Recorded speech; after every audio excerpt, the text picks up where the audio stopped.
হরে কৃষ্ণ।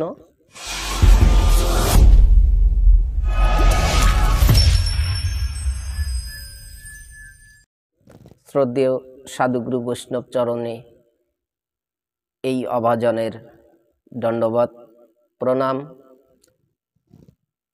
এবং সমস্ত ব্রহ্মাণ্ডের এবং আমার পরম শ্রী শ্রী গুরুদেব তার চরণে অনন্ত কোটি প্রণাম নিবেদন করছি। যে যেখানে আছেন তাদেরকেও প্রণাম জানাই এবং আমার রাধা মাধব শ্রীমতী রাধারানীর চরণে, মহাপ্রভুর চরণে, নিতাই প্রভুর চরণে অনন্ত কোটি প্রণাম। তো আজকের এই ভাগবত কথা, হরি কথা, ভগবানের লীলা গুণগান পরিবেশন করতে গিয়ে আমার অনেক ভুল ত্রুটি, হয়তো অনেক ভাষা, অনেক ত্রুটি হতে পারে। কেন? আমি একজন অশিক্ষিত এবং সে বিদ্যা বুদ্ধি আমার নেই। আমি ততটা জানি না এই শাস্ত্র সম্বন্ধে। এই বেশ আসনে এই ভাগবত কথা, হরিকথা পরিবেশন করা আমার মতো নরাধমের পক্ষে সম্ভব নয়। তবে আপনারা মহৎ সাধুগুরু বৈষ্ণব, আপনাদের যদি কৃপা থাকে, আশীর্বাদ থাকে, অবশ্যই একটা নরকের কীট নরাধম সে সাধুগুরু বৈষ্ণবের কৃপাতে অনেক অনেক কিছু সে জানতে পারে, শিখতে পারে, তাদের কৃপাতে, আশীর্বাদে। মহতের কৃপা বিনা কোনো কার্য সিদ্ধ নয়, কৃষ্ণ ভক্তি তো অতি দূরের কথা, সংসার বন্ধন হয় না ক্ষয়। মহৎজনেরা যদি কৃপা করে তাহলেই সম্ভব। সাধুগুরু বৈষ্ণবের চরণ ধুলি, তাদের চরণের কৃপা, এর অনেক শক্তি। যার জন্য আমি সাধুগুরু বৈষ্ণবের চরণে প্রণাম জানিয়ে, তো আজকের ভাগবত কথা আগামী পর্বে ছিল মহাপ্রভু বৃন্দাবন যাবে। তো যে পথে চলছে সেই পথ, মহাপ্রভু চলছে কোন যে প্রসিদ্ধ পথ ছেড়ে দিয়ে তিনি চললেন বনপথে। তাহলে এখানে বলছে যে কণ্টক ডাইনে করি বনে প্রবেশিলা, কাটাকে। তাহলে এই কাটা কি? তাহলে সংসারেও কাটা আছে। আমরা যদি কোথাও যাই, যে কোনো একটা জায়গায় যাই ভালো কাজে, সেখানেও কিন্তু কাটা আছে। গন্তব্যস্থলে পৌঁছানোর আগে অনেক কাটা পড়ে যায়, কিন্তু সেই কাটার ফাঁদে যদি কেউ পড়ে যায় তাহলে তার গন্তব্যস্থলে সে পৌঁছতে পারে না। এবার সেই কাটার কি জ্বালা! সে কাটাকে বিভিন্নভাবে আমরা দেখতে পারি, নিতে পারি। সংসারের এমনই কাটা, যাকে বলছে মায়াজাল। আপনি হরির নাম করতে করতে পথে চলছেন, তো দেখবেন আপনার এই বিশুদ্ধ মনটাকেও টলিয়ে দিবে। কিভাবে? আপনি একভাবে কৃষ্ণ নাম করছেন, তো একজন এসে বলছে, কি দাদা কেমন আছেন, বা বিভিন্ন একটা কথা নিয়ে আপনার সঙ্গে ও 10 মিনিট কাটিয়ে দেবে, মানে আপনার সেই কৃষ্ণ স্মৃতিকে ভুলিয়ে দিবে। বিভিন্ন সমস্যা এই সংসার জীবনে একটু সময় যদি কেউ চিন্তা করে যে ভগবানের নাম করি, বিভিন্ন কিছু হয়তো কেউ ভাবে একটু সাধু সঙ্গে যাই, তো দেখবেন সংসারের এমন কাটা তাকে এমনভাবে বিঁধে ফেলছে, সে বেরোতে পারছে না। তা সে কাটার থেকে সে পেরিয়ে আসতে পারে না। তা কাজে এই রকম মহাপ্রভু জীব শিক্ষা দিলেন যে না, ওই পথে গেলে আমি কৃষ্ণ স্মৃতি ভুলে যাব।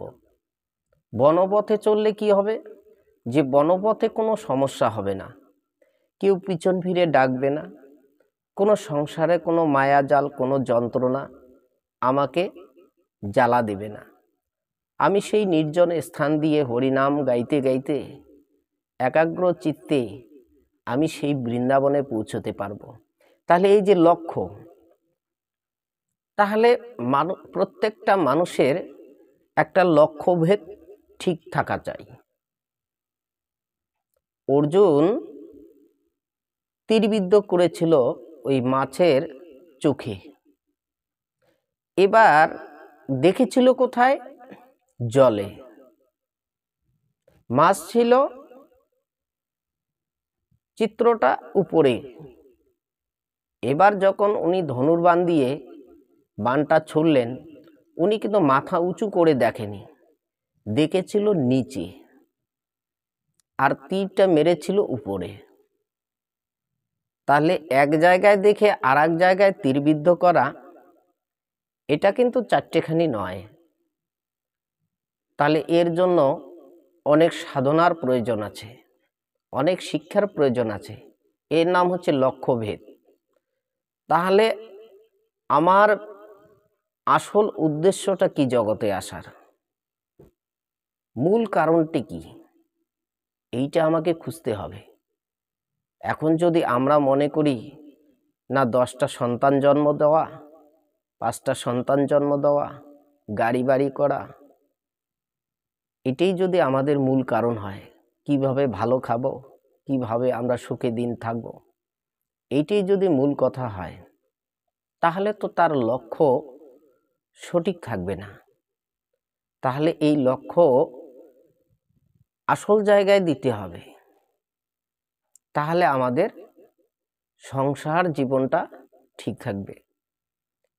তাহলে এখানে সংসার করতে এসেছি আমরা, সেই লক্ষ্যটাই যদি ঠিক না থাকে, তাহলে সংসার করা হবে না, শুধু সং করা হবে, সার করা হবে না। এখানে সং সার, সংযোগ সার। সং হচ্ছে 2-4টা সন্তান উৎপত্তি করা, হয়তো অনেক কিছু সংসারে সাজিয়ে নিলাম, অনেক কিছু সাজলাম, এর নাম হচ্ছে সং। আর সার বস্তুটা হচ্ছে আমার এই ভগবৎ কর্ম, অপ্রাকৃত ভাবনা, অপ্রাকৃত চেতনায় পৌঁছা, গুরুচরণ আশ্রয় করা। যা কিছু আমরা পারমার্থিক কর্ম করি, এগুলো হচ্ছে সার। তা যখন এই সঙ্গের সঙ্গে সঙ্গে সার বস্তুটাও আমাদের হয়ে যায় কর্ম করা, তখন আমাদের প্রকৃত সংসার করা শাস্ত্রীয় সম্মত। যে না, তখন যদি কেউ বলে যে না আমি সংসার করেছি, তখন তার শোভা পাবে। কেন? উনি সংসার করলো, সঙ্গ করলো, শাস্ত্রীয় সম্মতভাবে 2-4টা সন্তানের বাবা হলো, গাড়ি বাড়ি করলো, আবার উনি তার সঙ্গে সঙ্গে ভগবৎ কর্ম, সাধুগুরু বৈষ্ণবের সঙ্গ করলো, উনি ভগবানকে জানলো, গুরুকে জানলো। তাহলে এই পারমার্থিক সম্বন্ধে ওনার অনেক অবগত হলো। এই তখন এই সার বস্তুগুলো।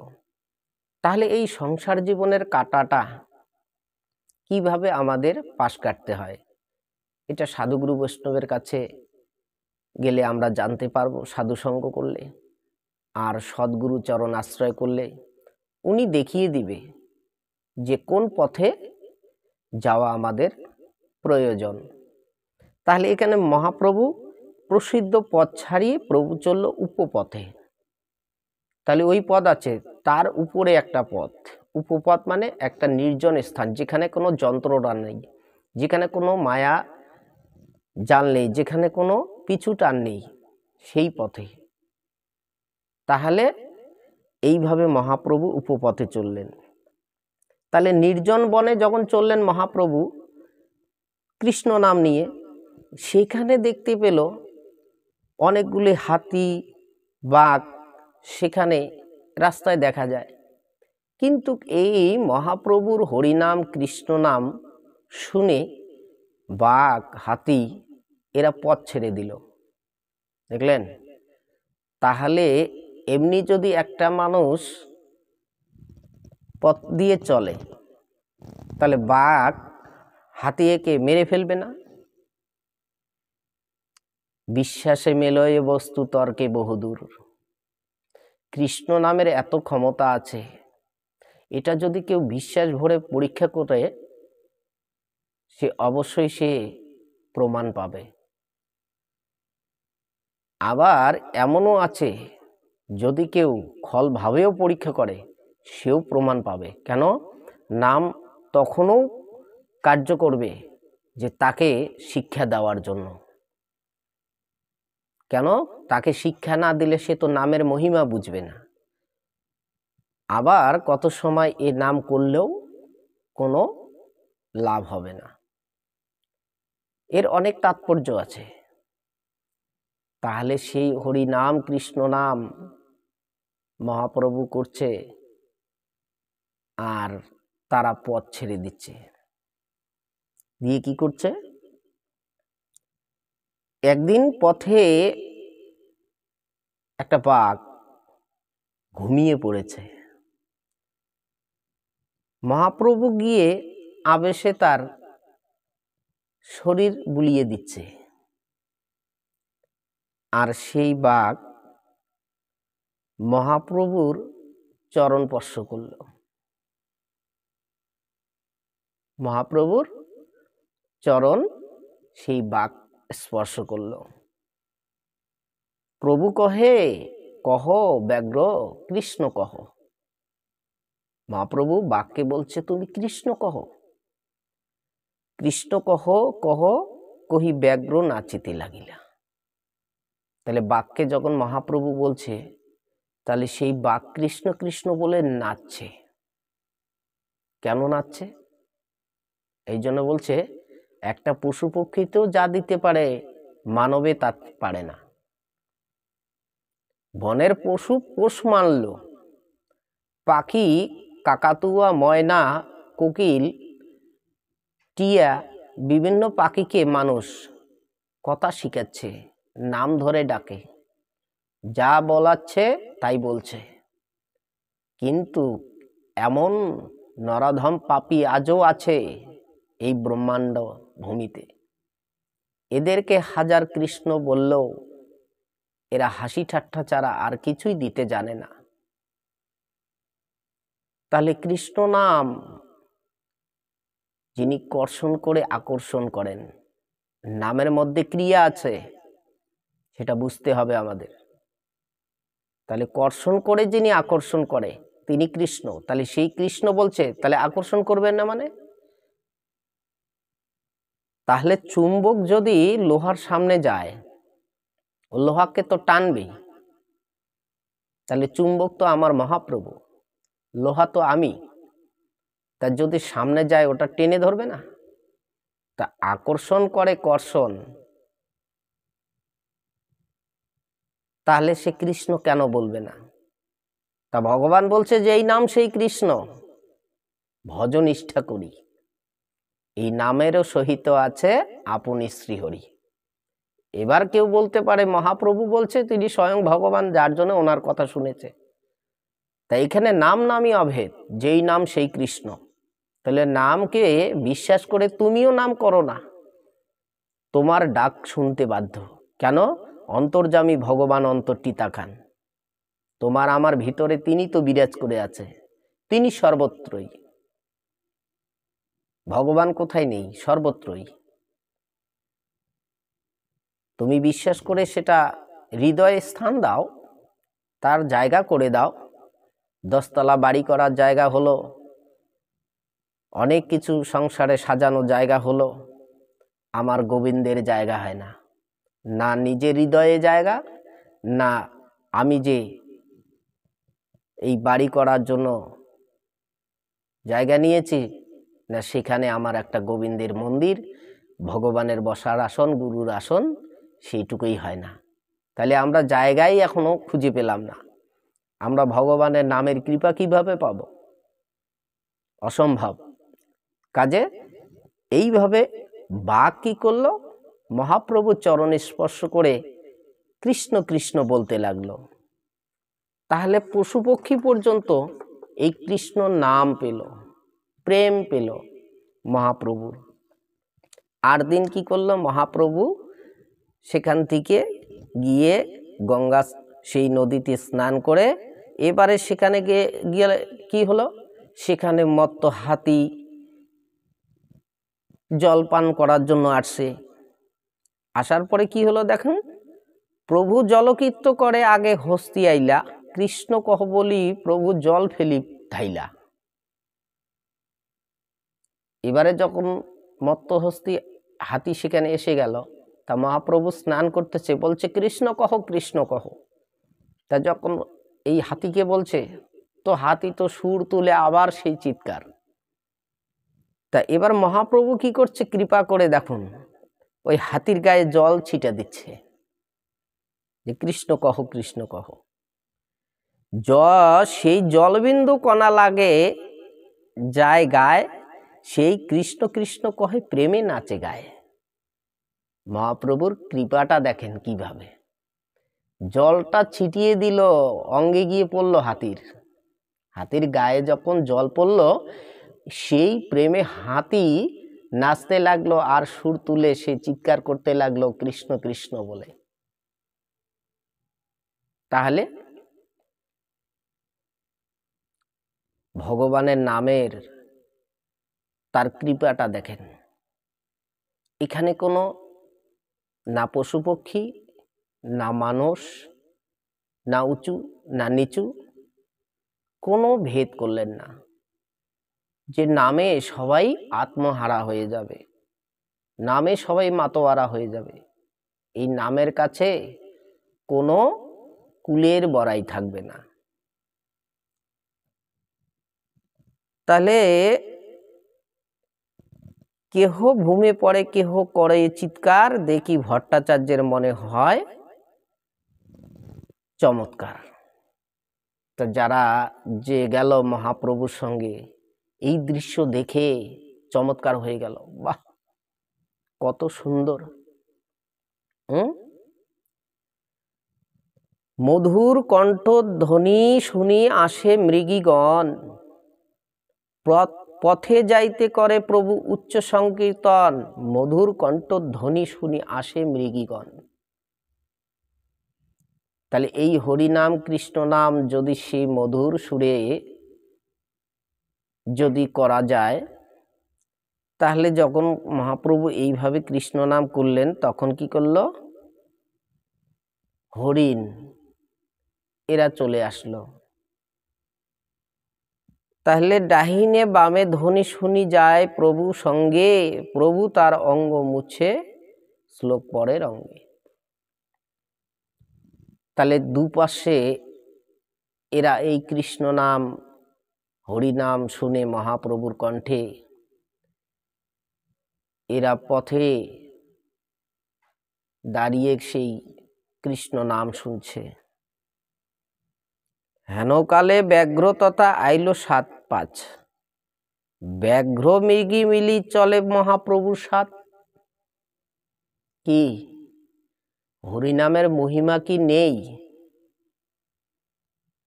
এখানে যদি দুইটা বস্তু দেখেন, বাঘের খাদ্য কি? হরিণ। হরিণের খাদ্য কি? লতা পাতা ঘাস। তাহলে বাঘ কি করলো আর হরিণ কি করলো? যখন মহাপ্রভু এইভাবে কীর্তন করে যায়, সেখানে বাঘও চলে আসলো, আবার হরিণও চলে আসলো। তাহলে বাঘের কিন্তু মেন খাদ্য হচ্ছে হরিণ। তাহলে সঙ্গে সঙ্গে হরিণের গায়ে ঝাঁপ দিয়ে পড়ার দরকার নাকি? যুক্তি তো তাই বলে। কিন্তু এখানে ব্যাঘ্র আর এই হরিণকে খেলেন না, আর হরিণও বাঘকে দেখে পালিয়ে গেলেন না। এরা দুজনেই কৃষ্ণ নাম শুনতে লাগলো। দেখি মহাপ্রভুর বৃন্দাবন স্মৃতি হইল, বৃন্দাবন কৃষ্ণ কৃষ্ণ কহ করি প্রভু যবে কইল, কৃষ্ণ কহি ব্যাঘ্র মৃগ নাচিতে লাগিল। যখন এই রকম দেখলো মহাপ্রভু যে বাঘ আর হরিণ এসে গেছে, বলছে তোমরাও কৃষ্ণ কৃষ্ণ বলো। তো বাঘ আর হরিণ দুজনেই শুনে এরাও কৃষ্ণ কৃষ্ণ। কেন? এই সারা ব্রহ্মাণ্ডের অনন্ত কোটি জীব আছে, আমরা শুধু কিছু মানুষের কথা হয়তো বুঝতে পারি বা চিনতে পারি, কিন্তু এই ব্রহ্মাণ্ডের সমস্ত মানুষের ভাষা আমরা বুঝতে কিন্তু পারি না। হয়তো যেমন আমি বাঙালি, তো কয়েকটা ভাষা হয়তো জানতে পারবো, কিন্তু সারা বিশ্বের মানুষের ভাষা বুঝতে পারবো না। কিন্তু যিনি পূর্ণ স্বয়ং ভগবান, যিনি এই জগৎ সৃষ্টি করেছেন, ইনি সবার কথা বুঝতে পারেন। কে কি বলছে, কে কোন ভাষা বলছে, মহাপ্রভু সব কিন্তু বুঝতে পারেন। কাজে বাঘ হরিণ কিভাবে কৃষ্ণ নাম করছে মহাপ্রভু তো জানে।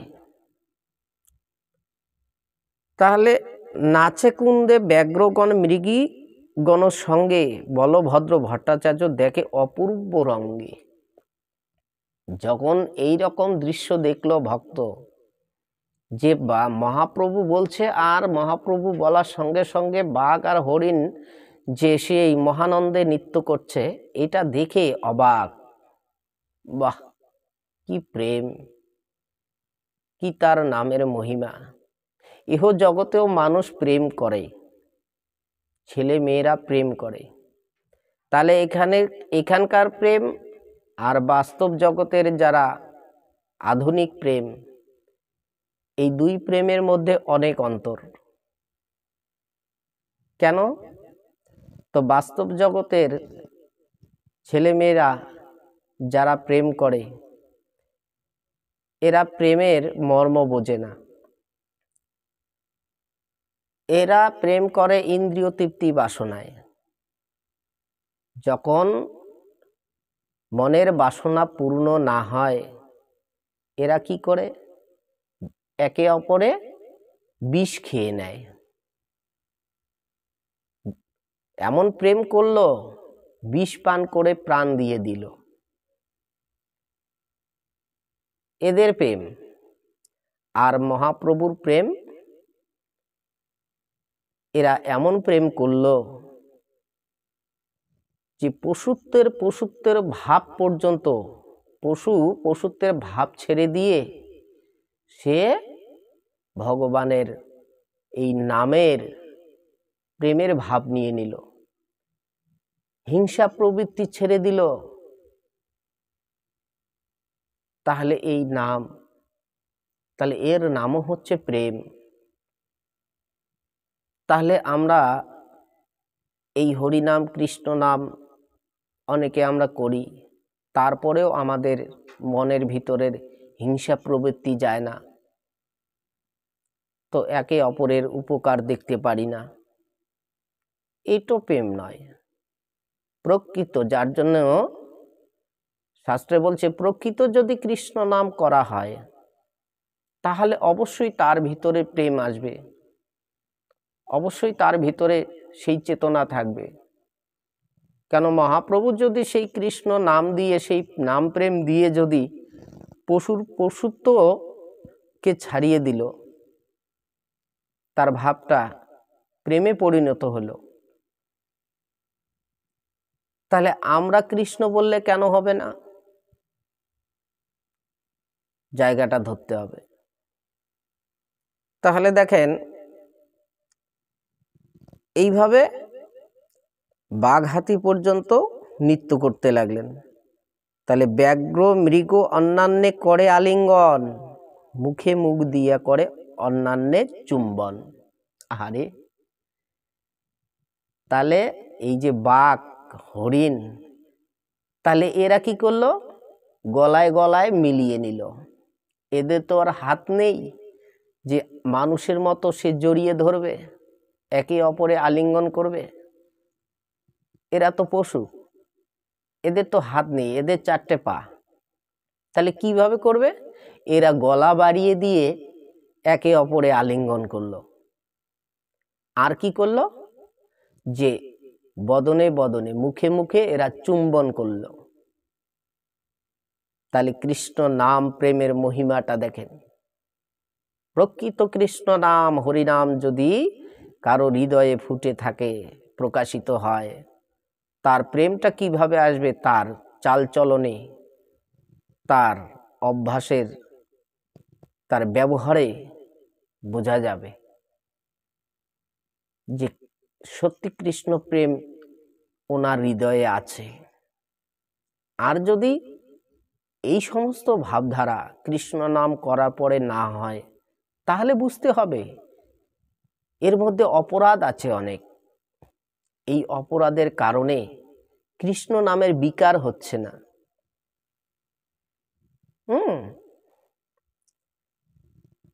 তাহলে এইভাবে কি করলেন? মহাপ্রভু আবার চলতে লাগলেন।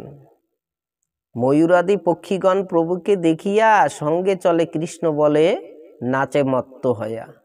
হরি বল বলি প্রভু করে উচ্চ ধ্বনি, বৃক্ষলতা প্রফুল্লিত সেই ধ্বনি শুনি। মহাপ্রভু এইভাবে নৃত্য করতে করতে যখন বনপথে চলছে, তখন সেখানে ময়ূরী এই কৃষ্ণ নাম শুনে সে নৃত্য করা শুরু করলো, নাচতে লাগলো। আর এই বৃক্ষলতা এরা তো চলতে পারে না,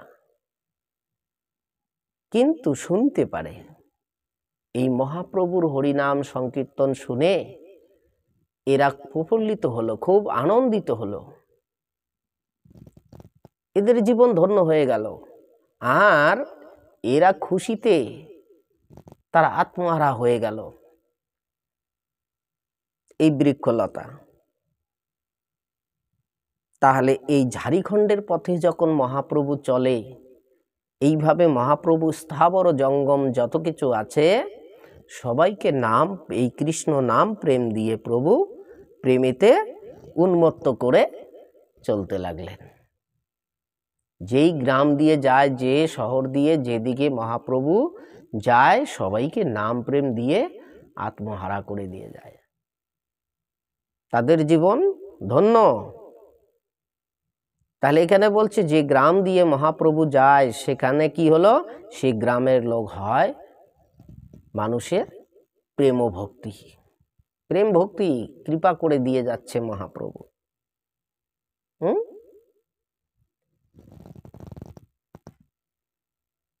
হরে কৃষ্ণ। তাহলে এইভাবে মহাপ্রভু বৃন্দাবনে পথ চলতে চলতে তাহলে সবাইকে,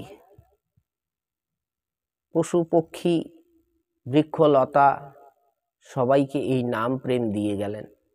হরে কৃষ্ণ।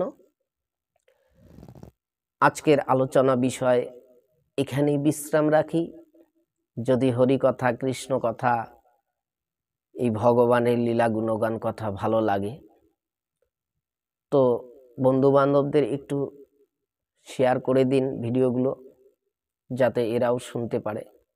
আর একটা কথা, দিনে তো আমাদের অনেক সময় অতিবাহিত হয়ে যায় বিভিন্ন সময়ে বিভিন্ন কাজে।